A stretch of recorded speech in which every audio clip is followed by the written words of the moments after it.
Dubai ভ্রমণের দ্বিতীয় দিনে আমরা ঘুরে দেখেছিলাম দুবাইয়ের বেশ কিছু জনপ্রিয় দর্শনীয় স্থান, museum of the future, Dubai frame আর সাথে দুবাইয়ের বিখ্যাত গোল্ড আর স্পাইস সুক। তবে নাম তিনটে খুব সহজে বলে ফেললেও সেদিনের জার্নি ছিল না মোটেও খুব একটা সহজ।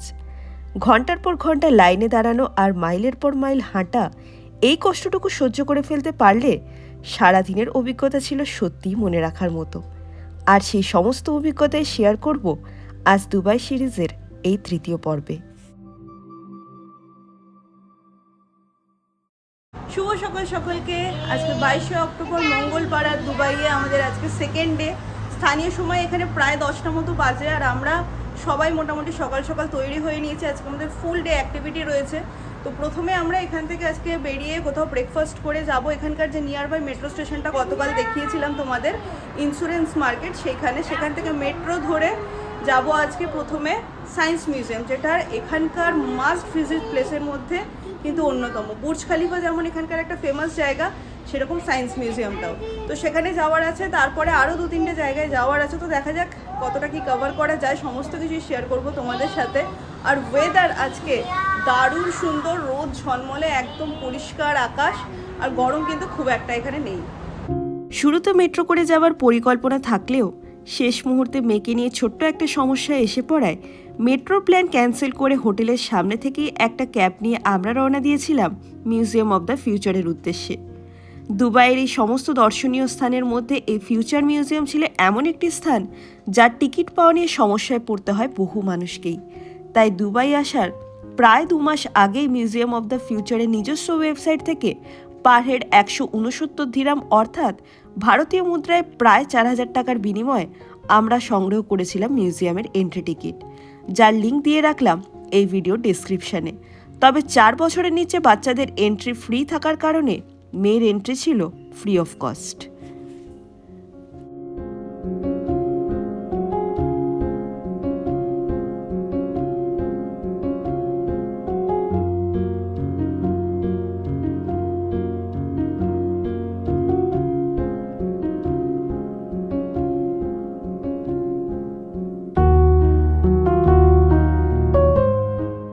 প্রায় 30 মিনিট পথ চলা শেষ করে স্থানীয় সময় সকাল 11:15 নাগাদ যখন ফিউচার মিউজিয়ামে প্রবেশ করলাম, ভেতরে ঢুকতেই মনে হলো এ যেন একেবারে অন্য জগৎ।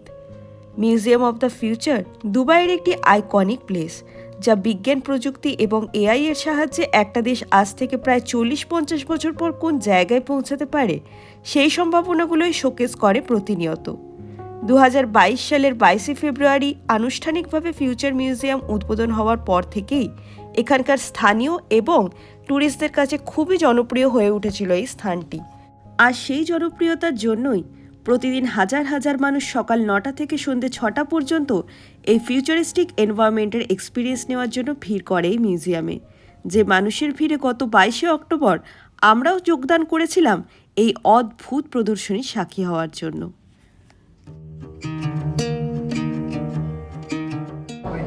My name is Aya. I'm a digital resident of the Museum of the Future.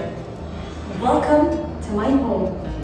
Like everything you see here, I was envisioned by the Dubai Future Foundation and brought to life by storytellers, visionary technologists, and artists from around the world.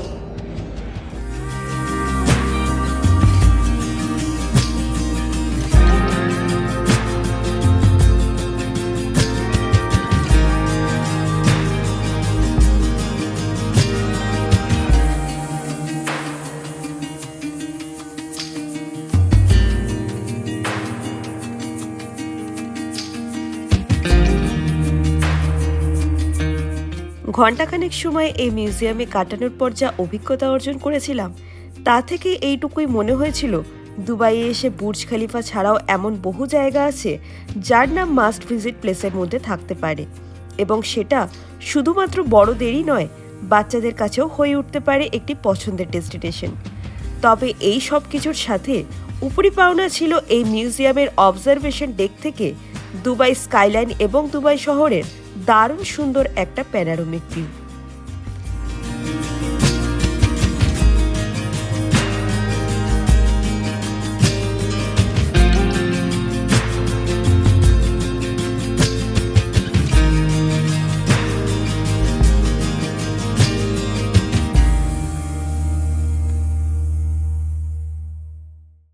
ঘন্টা 2-3 সময় আমাদের আজকের ভ্রমণের প্রথম ডেস্টিনেশনে কাটানোর পর স্থানীয় সময়ে যখন বেলা প্রায় 2:30 সদল বলে মধ্যাহ্নভোজের জন্য রওনা দিলাম বুর্দুবাইয়ে অবস্থিত আর্সেলানের উদ্দেশ্যে। কলকাতার আর্সেলানে বহুবার বিরিয়ানি খেয়ে থাকলেও ইচ্ছা ছিল সুযোগ করতে পারলে একবার চেষ্টা করব দুবাইয়ের আর্সেলান ভিজিট করার। তবে সেখানে পৌঁছে যখন মেনু কার্ড হাতে নিলাম, উল্টে পাল্টে বুঝলাম প্রতিটা আইটেমের প্রাইসই ছিল গায়ে ছ্যাঁকা দেওয়ার মতো। তবু 7-5 না ভেবে অর্ডার করেছিলাম লাচ্ছা পরোটা, স্পেশাল মাটন বিরিয়ানি, চিকেনের একটা গ্রেভি আইটেম, সাথে প্লেন রাইস আর ডিম আমার শ্বশুরমশাইয়ের জন্য। তবে দাম বেশি হলেও খাওয়া দাওয়ার মান কিন্তু ছিল কলকাতার আউটলেটের তুলনায় অনেক গুণ ভালো। খাওয়া দাওয়া পর্ব তো শেষ, এবার যাবো নেক্সট গন্তব্য দুবাই ফ্রেমে। তো এখান থেকে যেহেতু একটু দূর, তাই জন্য আমরা একটা ট্যাক্সি বুক করেছি, সেটা এখনও আসছে রাস্তায়। তো এখন বাজছে এখানকার লোকাল টাইম 3:45, বাট রোদ মোটামুটি আছে, গরম খুব একটা বেশি নেই। বাট বাইরের ভিউটা একবার দেখ।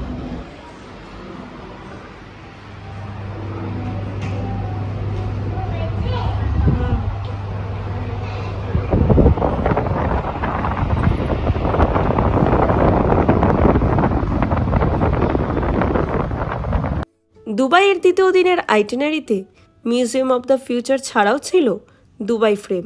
আর ঠিক ছিল সব কিছু দেখার পরে সময় করতে পারলে ঘুরে আসবো দুবাইয়ের বিখ্যাত গোল্ড অ্যান্ড স্পাইস সুক। তা সেই পূর্ব পরিকল্পনা মতোই দুপুরের খাওয়া দাওয়া পর্ব শেষ করে বেলা 3:45 নাগাদ আমরা রওনা দিয়েছিলাম দুবাই ফ্রেমের উদ্দেশ্যে, যার দূরত্ব ছিল রেস্টুরেন্ট থেকে মাত্র 2 কিলোমিটার।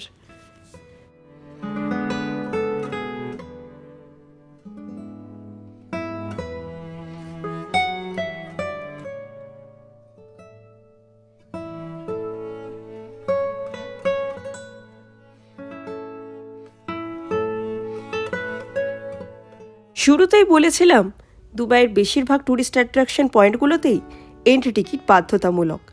তবে তার মধ্যেও কিছু টিকিটের দাম বেশ খরচ সাপেক্ষ মনে হলেও বেশ কিছু জায়গার এন্ট্রি টিকিট যথেষ্টই রিজনেবল প্রাইসে ছিল, যার মধ্যে অন্যতম ছিল দুবাই ফ্রেম। পার হেড 1184 ভারতীয় মুদ্রার বিনিময়ে আমরা সংগ্রহ করেছিলাম দুবাই ফ্রেমের এন্ট্রি টিকিট ক্লুক নামক এক অনলাইন ট্রাভেল অ্যাপ থেকে, যার লিঙ্ক দেওয়া রইল এই ভিডিও ডেসক্রিপশানে। দুবাইয়ের জাবেল আলী পার্কে এই ফ্রেমটি একটি ল্যান্ডমার্ক হিসাবে নির্মিত হলেও 2018 সালের 1 জানুয়ারি উদ্বোধনের পর থেকে আজ অবধি 150 মিটার উঁচু গোল্ড প্লেটেড স্টেইনলেস স্টিলে মোড়া এই দুবাই ফ্রেমটি প্রত্যেকটা মানুষের বুকে একটা আলাদাই জায়গা তৈরি করে। আর তার কারণ এই দুবাই ফ্রেমের 150 মিটার উঁচুতে অবস্থিত গ্লাস বটম অবজারভেটরি ডেক, যা প্রত্যেকটি দর্শনার্থীদের একদিকে ওল্ড দুবাই অর্থাৎ দেইরা কারামা আর অন্যদিকে নিউ দুবাই অর্থাৎ ডাউনটাউন এবং বুর্জ খালিফার দারুণ সুন্দর ভিউ উপহার দেয়।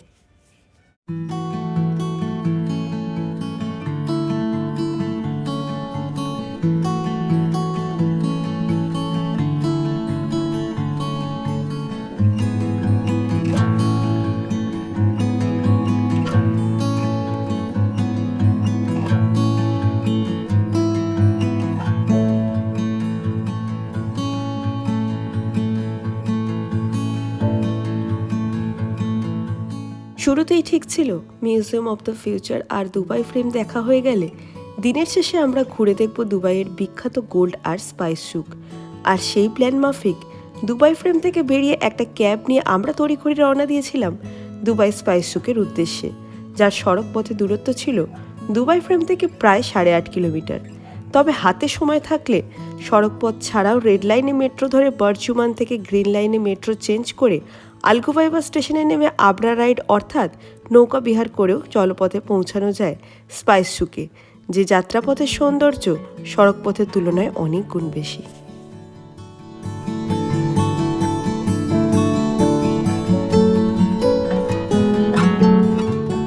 বুর্দুবাইয়ে অবস্থিত গোল্ড গ্র্যান্ড বা স্পাইস সুক 1800 শতকে নির্মিত দুবাইয়ের একটি ঐতিহাসিক ঐতিহ্যবাহী মার্কেট প্লেস, যা নানান ধরনের মশলা, ড্রাই ফ্রুট, জামা কাপড়, পারফিউম, চকলেট এবং সুভিনিয়ারের এক গুরুত্বপূর্ণ বাণিজ্য কেন্দ্র, অনেকটা কলকাতার বড় বাজারের মতন। সন্ধ্যে 6:30 নাগাদ গ্র্যান্ড সুকে পৌঁছে হাঁটা শুরু করতেই চোখে পড়ল রাস্তার দুধারে সারি সারি দোকান, যার কোথাও বিক্রি হচ্ছে পাথরের বানানো হাতের জিনিসপত্র, কোথাও বা হরেক রকমের ফ্রিজ ম্যাগনেট, মোমেন্টো স্যান্ডার, কোথাও আবার হরেক রকমের চেনা অচেনা মশলাপাতি। তবে ড্রাই ফ্রুট বা মশলাপাতি নেওয়ার আগ্রহ খুব একটা না থাকলেও খান পাঁচেক দুবাইয়ের স্পেশাল চকলেট প্যাকেট কিনে হাঁটা লাগিয়েছিলাম ঝটপট বাকি কেনাকাটাগুলো সেরে ফেলার জন্য।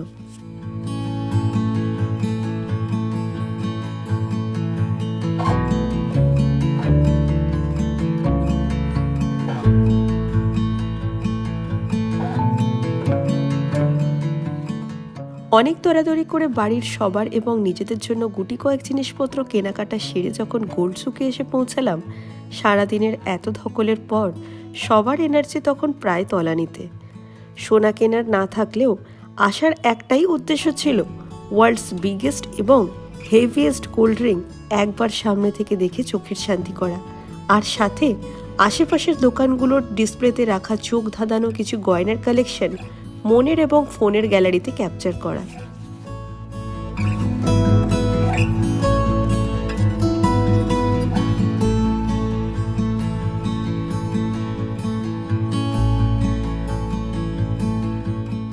বেশ কিছু ফটো আর ভিডিও তুলে যখন আমরা রওনা দিলাম হোটেলের পথে, স্থানীয় সময় তখন প্রায় রাত 9টা।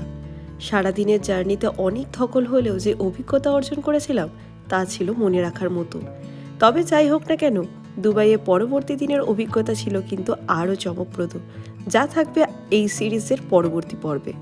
তবে এই ভিডিও যদি এই অবধি দেখে থাকো তাহলে অবশ্যই কমেন্টে জানিও কেমন লাগলো, আর ভালো আর ইনফরমেটিভ মনে হলে একটা লাইক আর শেয়ার অবশ্যই করে দিও। আজকের পর্ব তবে এই অবধি, দেখা হবে পরবর্তী পর্বে।